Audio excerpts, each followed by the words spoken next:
Salam guru penggerak, tergerak, bergerak, menggerakkan. Perkenalkan, kami calon guru penggerak angkatan 10 dari Kabupaten Serdang Bedagai. Kami akan melaksanakan demonstrasi kontekstual modul 2.3 Kucing Supervisi Akademik. Saya Dimas Pratama dari SMP Negeri 1 Dolok Masihul. Saya Mika Arsita Sumarmata dari SD Negeri 10 6844. Saya Agus Saputra dari SMP Negeri 2 Bandar Kalipa. Di mana praktik kucing ini terdiri dari observer, coach, dan kucing. Selamat menyaksikan. Selamat siang Pak Dimas. Siang Pak Agus.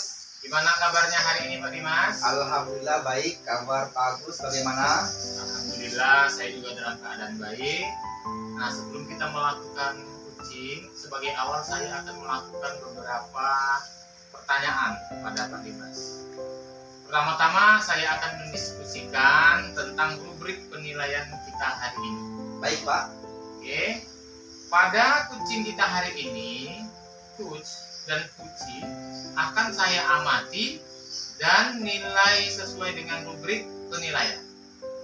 Apakah sudah sesuai dengan alur tirta atau belum?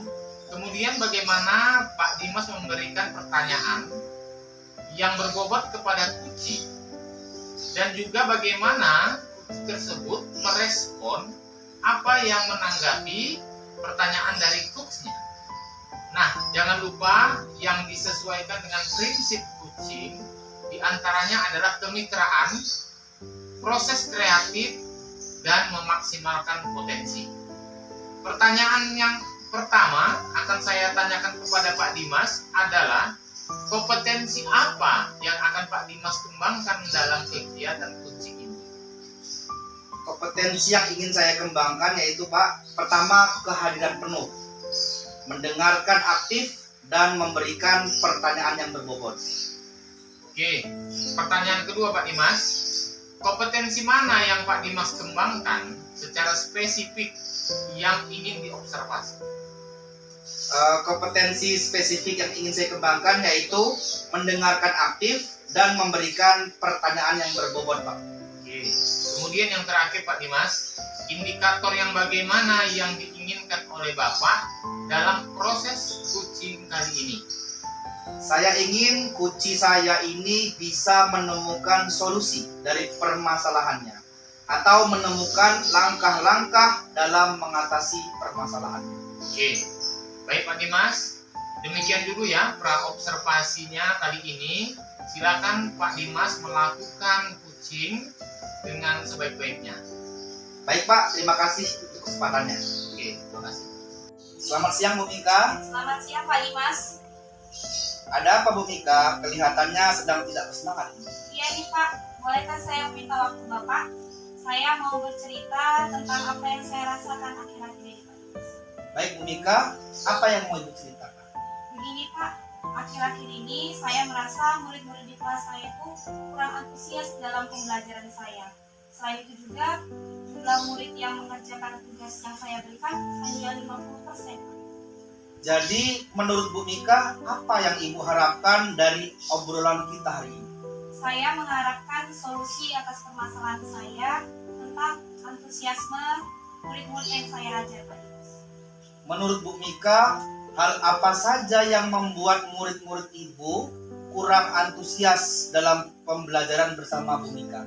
Kalau saya ingat kembali Pak, hal yang menyebabkan murid-murid saya kurang antusias, yang pertama, pembelajaran yang saya lakukan sepertinya sedikit membosankan, terlalu monoton, dan juga saya terlalu dominan untuk berbicara Pak, dan bercerita. Yang kedua, tidak memberikan kesempatan kepada murid saya untuk berpendapat dan aktif berbicara dalam pembelajaran saya. Oh begitu. Menurut Bu Mika, apa yang dapat membuat murid antusias dalam pembelajaran ini? Menurut saya Pak, murid-murid pasti menginginkan pembelajaran yang asik, tidak monoton dan tidak membosankan. Wah, saya sependapat dengan Ibu. Lalu menurut pendapat Ibu, apa saja yang bisa membuat murid-murid asik dan tidak bosan pada pembelajaran Ibu? Menurut saya Pak, pembelajaran itu harus berpusat pada murid. Murid diminta untuk aktif dalam pembelajaran, kemudian adanya ice breaking ataupun games supaya pembelajaran itu lebih menarik. Lalu Bu, mengenai tugas yang diberikan kepada murid-murid Ibu, apakah penyebabnya sehingga kurang antusias dalam pengumpulan tugas? Kemungkinan karena tugas yang saya berikan terlalu banyak dan berisi pertanyaan tanpa saya memberikan sumber belajar yang beragam dan mengasihkan. Kalau boleh tahu, Ibu menggunakan sumber belajar apa saja di kelas? Saya biasanya menggunakan buku teks yang ada di perpustakaan. Adakah sumber belajar lain selain buku teks, Bu? Saya pikir banyak ya Pak. Sumber belajar itu bisa dari bentuk video di YouTube atau artikel blog ataupun tulisan ilmiah yang ada di internet. Nah, betul sekali, Ibu. Saya pikir Ibu bisa menggunakan berbagai macam sumber belajar dan pasti membuat murid antusias dalam pembelajaran. Jadi, sekarang apa rencana Ibu untuk menyelesaikan masalah ini? Yang pertama Pak, saya akan merancang pembelajaran yang mengasihkan dengan menggunakan sumber belajar yang beragam seperti video di YouTube ataupun di TikTok. Kemudian yang kedua, saya akan memberikan tugas yang tidak terlalu banyak. Kemudian bentuk tugasnya juga akan sesuai dengan minat dan bakat murid-murid saya. Sehingga istilahnya Pak, pelaksanaan pembelajaran berdiferensiasi. Sehingga murid tersebut tidak terkesan terpaksa untuk belajar Pak. Seperti itu Pak. Bagus sekali rencana ini. Mudah-mudahan berhasil, Bu ya. Amin Pak. Apa komitmen Ibu terhadap rencana ini? Saya berkomitmen untuk selalu membuat rencana pembelajaran yang mengasihkan, menggunakan banyak sumber belajar untuk diekspor ke materi, sehingga murid-murid saya dapat menjalankan merdeka belajar. Wah, bagus sekali, Bu. Saya sangat mendukung. Mudah-mudahan semua berjalan lancar dan sesuai harapan Ibu ya. Terima kasih Pak Dimas atas waktunya untuk sharing. Mudah-mudahan kita semua menjadi guru yang selalu dirindukan murid-murid kita di kelas. Amin. Amin. Selamat siang Pak Dimas. Siang, Pak Agus.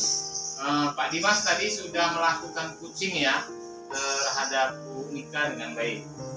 Alhamdulillah sudah, Pak. Alhamdulillah. Nah, sebelum penutupan, saya akan menanyakan beberapa pertanyaan pasca observasi.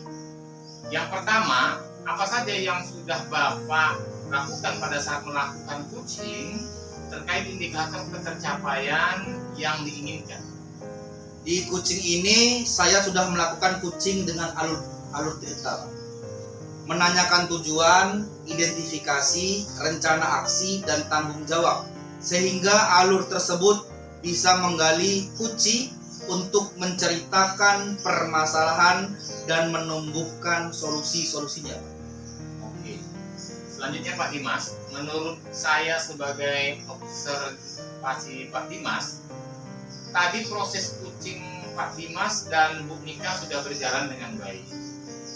Dan juga proses alurnya juga sesuai dengan alur Tirta. Dan juga Pak Dimas juga sudah berusaha menggali beberapa pertanyaan kepada Bu Nika, sehingga Bu Nika bisa menemukan solusi dari permasalahannya. Dan juga coaching tadi sudah dilakukan dengan prinsip-prinsip coaching. Nah, pertanyaan terakhir Pak Dimas dari saya. Ini udah saya buat catatannya ini Pak Dimas ya kan? Sebelum kita tutup, yaitu kompetensi apa yang kira-kira harus dikembangkan lagi ya berdasarkan hasil melakukan coaching tersebut Pak Dimas. Kompetensi yang ingin saya lakukan yaitu dengan cara lebih memahami lagi proses Tirta, sehingga saya nanti dapat melakukan coaching lebih baik lagi, tidak hanya kepada Bu Nika, mungkin kepada rekan-rekan lainnya. Oke. Jadi semoga kedepannya Pak Dimas ya dalam melakukan coaching dapat berjalan dengan baik dan membuat menimbulkan efek ataupun refleksi yang lebih baik lagi. Oke, demikian Pak Dimas ya. Terima kasih Pak Dimas. Sama-sama Pak, saya juga terima kasih Pak atas waktunya.